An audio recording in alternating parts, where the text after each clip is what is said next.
Дуутай хууртай дунд гүнх хаан гэх сэтгэл дурдам бүс ороосон адил энэ биеэс минь салахгүй. Улсын хурлын сонгуулийн 16 дугаар тойрогт Монгол Ардын хувьсгалт намаас нэр дэвшигч Осрын Гамбат өөрчлөсөн шиг өөрчлөе. Осрын Гамбат нь Дундгуй аймгийн Говьхтал сумын дах сум дундын мал эмнэлгийн даргаар 1960 онд ажиллаж байсан Амгаа сэтэдийн Осрын 3 дахь хүн болон мэндэлсэн юм. Түүний ээж Арднагийн Гаваа нь Говьхтал сумын хүн эмнэлэгт их баригчаар ажиллаж байжээ.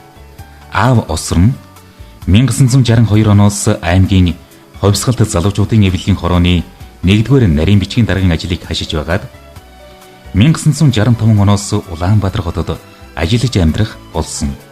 Гамбат нь 1978 онд нийслэлийн 23 дугаар дунд сургуулийг, 1983 онд орос хэлний багшийн дээд сургуулийг, 1999 онд санхүү эдийн засгийн дээд сургуулийг, 2010 онд удирдлагын академик төгсгийн зэрэгцээ, 1981-ээс 1982 онуудад Москва хотын Пушкиний нэрэмжтэй орос хэлний дээд курст орос хэлний чиглэлээр, 1986-аас 1987 онуудад Берлин хотын чөлөөт залуучуудын дээд курст улс төрийн ажилтны чиглэлээр, 1992 онд Тайванийн олон улсын худалдааны дээд сургуульд олон улсын худалдааны чиглэлээр, 2006 онд Шинэ Зеландын Викториа дээд сургуульд англи хэлний чиглэлээр тус суралцсан юм. Гамбат нь Сүхбаатар аймгийн Эрдэнэ цагаан сумын ерөнхий боловсролын сургуульд багш. Мөн сумын хувьсгал залуучуудын эвлэлийн хороонд нарийн бичгийн дарга. Сүхбаатар аймгийн хувьсгал залуучуудын эвлэлийн хороонд нарийн бичгийн дарга. Солонго хуваарь эрхлэх аж ахуйд менежер. Нийслэлийн өмчийн газарт мэргэжилтэн зэрэг ажлыг хийж байгаад төрийн албанд орж санхүү эдийн засгийн яамд хэлтэс газрын дарга. Санхүүгийн зохицуулах хороонд ажлын албаны даргын албыг хажиж байсан түүхтэй. Санхүүгийн зохицуулах хороонд ажлын албаны даргын албыг хажиж байсан. Гамбат нь 2012 оноос 2015 оны хооронд Монгол улсын гайлын ерөнхий газрын даргаар 2 удаа томилогдсон ажиллаж, гайлын байгууллагын шинжилгээг санаачлан хэрэгжүүлэх талаар шараман ажилласан хүн юм. Гамбат ажиллаж амьдрах хугацаанд төрийн албаны тэргүүний ажилтан, банк санхүүгийн тэргүүний ажилтан, үйлдвэр худалдааны тэргүүний ажилтан, Дундгуй аймгийн хүндэт иргэн, Сүхбаатар аймгийн Эрдэнэ цагаан сумын хүндэт иргэн цол тэмдгээр шагнуулж байжээ. Осрын Гамбат нь орос, англи хэлтэй эхнэр 4 хүүхдийн хамт амьдардаг. Монгол Ардын хувьсгалт намаас нэр дэвшигч Осрын Гамбат. Би Монгол Ардын хувьсгалт намаас 16 дугаар тойрогт улсын хурлд нэр дэвшиж байна. Нээлтийн ажиллаа хийсэн. Сурчлагын ажил дөнгөж эхэлж байна. Нээлтийн ажиллагаагаа хийхэд маш сайхан ард иргэд маань хүрээлж маш олон хүн цуглаж дэмжиж байгаагаа илэрхийлж байсан. Надад маш их тийм сэтгэлийн тэнхээ өгсөн. Тэгэд энэ сурчлагын талд уулзж байгаа хүмүүс нь гол зөнхлөх хэдэн асуулт тавиад байх юм. За хамгийн түрүүнд бол бид нар хуучин цалингаас цалингийн хооронд амьдардаг байсан юм аа. Гэтэл одоо бол банкны зээлийн хүү төлөхөөс банкны зээлийн хүү төлөх хүртэл амьдардаг болчихлоо. Төрийн алба хашихад бол бас нэг бэрхшээлтэй болж байна. Энэ байдлаас хэрхэн гарах вэ гэдэг асуултыг төрийн албан хаагчид маань тавьж байна. Үнэхээр энэ манай бол одоо өнөөгийн нийгмийн зүгээр энгийн нэг дүр төрх болсон зүйлтэй. Хүн болгон зээлийн өртөө байна. Малчид маань малаа зээлийн өрөнд тавьсан байна. Иргэд маань орон сууцаа зээлийн барьцаанд тавьсан байна. Өөрөөр хэлбэл бид манай энэ нийгэмд амьдарч байгаа хүн болгон хуримтлал бий болгох хэмжээний нийгмийн эдийн засгийн тийм сайхан байдал үүсч чадаагүй байна.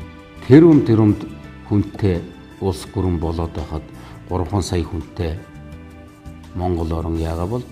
Бидний амьдрал бол өдрөөс өдөрт бол дороотод байгаа статистик үзүүлэлтээр эдийн засгийн үзүүлэлтүүдийг харахад бол илхэн байна. Ард түмэн грамын эдийн засаг руу орлоо гэж цувдаа грамалж авч байна, талхаа хувааж авч байна гэж яриад байгаа. Тэгээ энэ байдлыг засахад бол Монгол орны Монголын төрд бол их нөөц бий.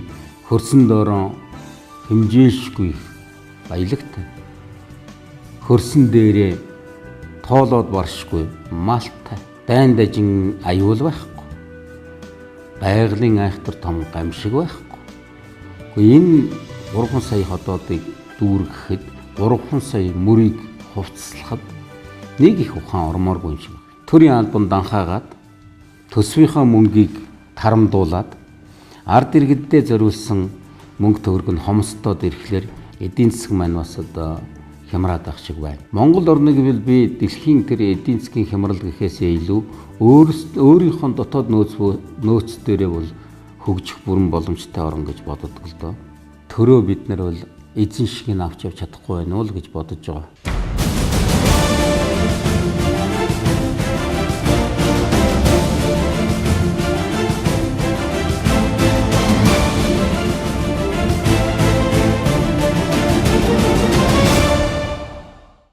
Төрийн албан хаагчид хизээ хэн ирж юу хийх бол гэдэг айц дотор ажиллаж амьдарч байна гэдэг тухай асуудал ярьж байна лээ. Үнэхээр тийм.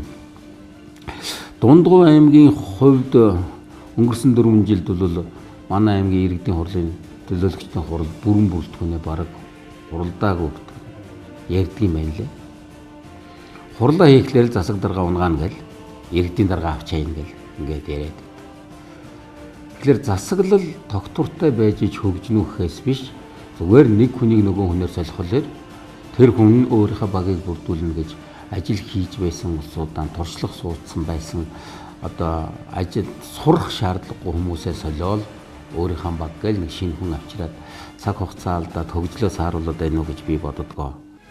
Монгол ардын хувьсгалт намаас нэр дэвшигч Осрын Гамбат.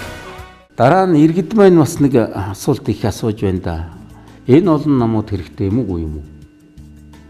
Эхнэр нөхөр хоёр нэг гэр бүлийн хүмүүс энэ олон намд хуваагдаад эв түнжингүү болчихлоо гэж яриад байна л да. Үнэхээр энэ Монголын эмгэнэл нэг түүхтэй, нэг хэлтэй энэ нэгдмэл улс маань олон намд хуваагдаад тэгээ гэр бүлийн гишүүдийн хооронд нь эвдрэлцүүлээд байна. Сая би нэг суманд очлоо. Эхнэр нь нэг нам, нөхөр нь нэг нам. Хоёулаа нэг телевизээр энэ сонгуулийн сурталчилгааг үздэг юм байна л. Тэгэл танай нам, манай нам гэж хэрэлддэг юм байна. Хэрвээ бид нар гэр бүл дотроо ивийг хичээхгүй юм бол хамт олон дотроо яаж эвтэй байж чадах вэ? Хамт олон эвгүй байвал яаж нутаг орондоо цаашлуул улс гүрэндээ эвтэй байх вэ? Ийм учраас одоо үнэхээр би ч гэсэн ер нь энэ олон намын хэрэг байдаг ч юм уу. Ер нь үл ард түмнийг намаар хуваахыг зогсооё. Гишүүн тэр нам нь байдаг юм байгаа биз. Хамгийн зөв хувилбар мөн юм бол тэр улс төрчид нь намдаа хуваагдаад ард түмнээ бол гишүүнчлэлгүй намтай байгаасаа л гэж би хүсдэг хүн.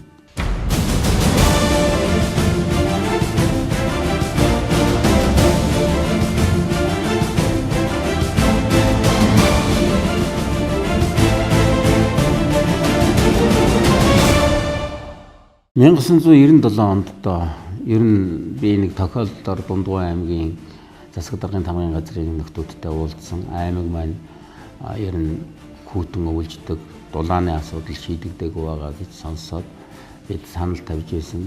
Тэр саналын дагуу 97 оноос энэ ган элч компани Дундгуй аймгийнхаа төвийн одоо зарим хэсгийг халаахаар үүрэг аваад ажилласан. Тэрнээс хойш 19 жил өнгөрсөн байна. Бид аймгийнхаа төвийн 70-80% нь одоо халааж байна. Иргэд маань бол ган элчийн дулаанаа сайн өгдөг гэж ам сайтай байдаг. Бидний одоо өөрийн сэтгэлийн ханамж бол иргэд маань сэтгэл ханамжтай байвал бидний сэтгэлийн ханамж болж байна гэж боддгоо. Дундгуй аймгийнхаа халаалтын зуухны хэрэгцээг өөрсдөө хангахын зорилгоор одоо манай орон нутагт манай цаг уурын нөхцөлд нийцсэн уурын зуухыг өөрсдөө дизайныг гаргаад үйлдвэрээ бариад үйлдвэрлэж байгаа. Бид одоо зуух авах гэж хятад руу явах шаардлага болсон. Зуух авдрэхэд эндээ үйлдвэрлээд эндээ аваачаад өвлийг өнтөө давах тийм нөхцөлийг бол бүрэн бүрдүүлж чадсан гэж. Монгол ардын хувьсгалт намаас нэр дэвшигч Усрын Гамбат. Гайл гэдэг байгууллага миний амьдралд бас л их сонин орж ирсэн байгууллага. 2000 онд надад гайлын дэд даргаыг болоо гэж санал ирж ирсэн юм байна. 2000 он ч үдэ. Тэр үед бол би бас мөнгө авсан гэдэг, аваагүй ч авсан гэдэг энэ мөнгөтэй холбоотой ажлыг би хийхгүй гэж татгалзаж байсан удаатай.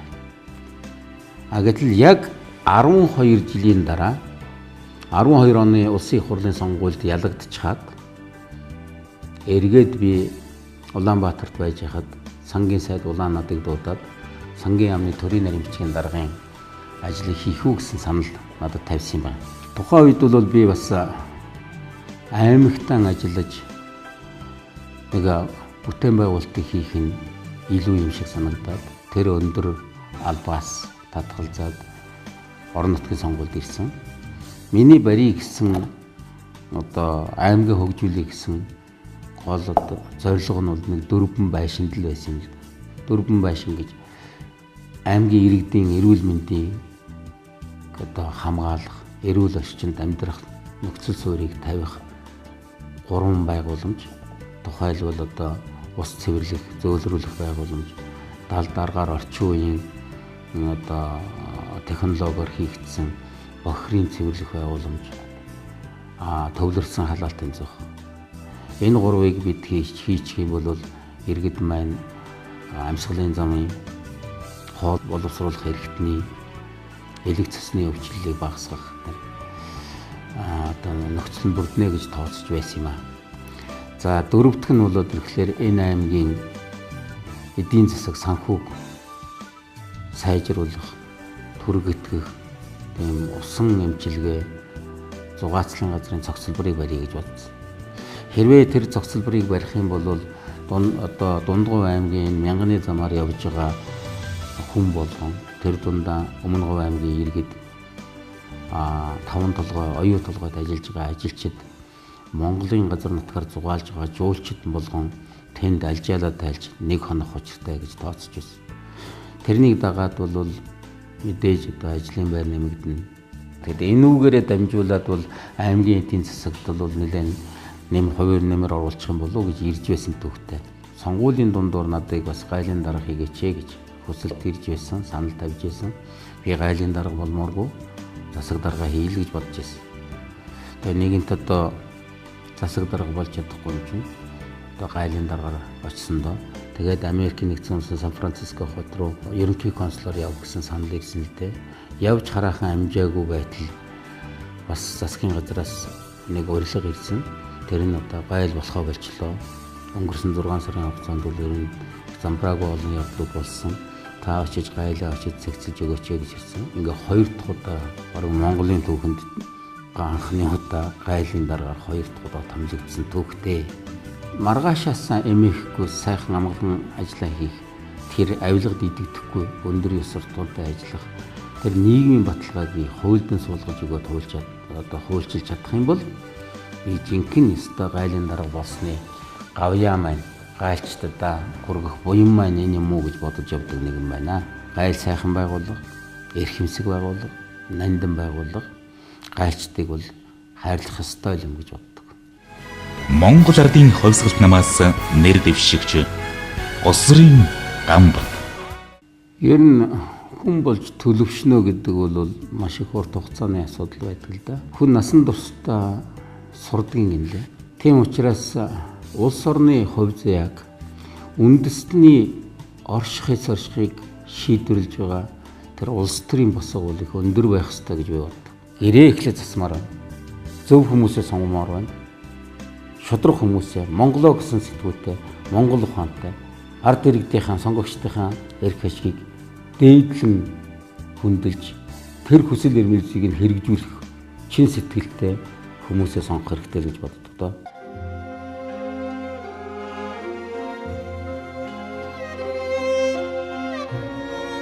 Дуутай хууртай Дундгов нут хаан гэх сэтгэл дурдан бүс ороосон адил энэ биеэс минь салахгүй. Улсын хурлын сонгуулийн 16 дугаар тойрогт Монгол Ардын хувьсгалт намаас нэр дэвшигч Осрын Гамбат өөрчлөсөн шиг өөрчлөе.